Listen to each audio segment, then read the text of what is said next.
Famous singer Maithili Thakur अब पूरी तरह से भारतीय जनता पार्टी की हो चुकी हैं। ये कदम बिहार विधानसभा चुनाव से ठीक कुछ हफ्ते पहले उठाया गया। पार्टी में शामिल होने की प्रक्रिया में बीजेपी के राज्य अध्यक्ष दिलीप जायसवाल मौजूद थे।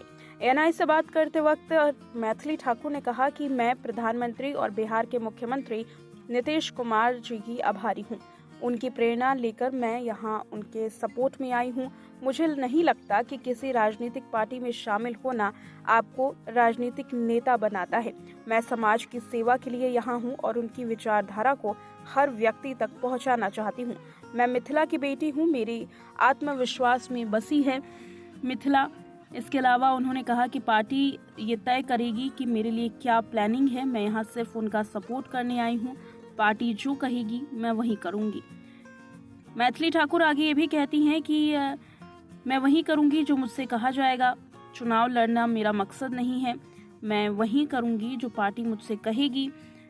मैथिली ठाकुर ने इस तरह से अपनी प्रक्रिया बताते हुए ये बताया कि कैसे वो किसी भी तरीके से चुनाव लड़ने के मूड में नहीं है। हालांकि पार्टी अगर कहती है तो वो चुनाव जरूर लड़ेंगी, लेकिन सवाल ये है कि मैथिली ठाकुर के इस कदम से क्या उन्हें फायदा होगा।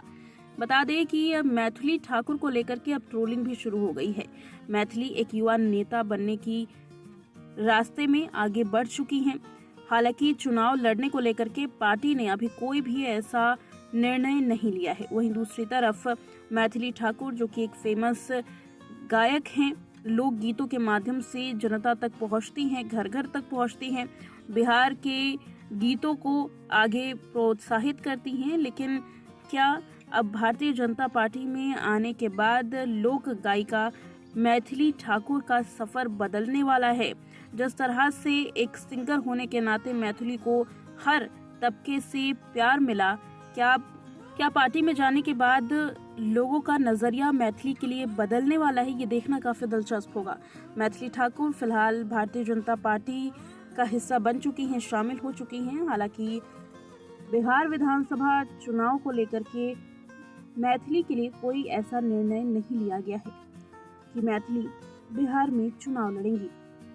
आगे आने वाले वक्त में देखना होगा कि बीजेपी मैथिली को किस तरह से कार्यभार सौंपती है।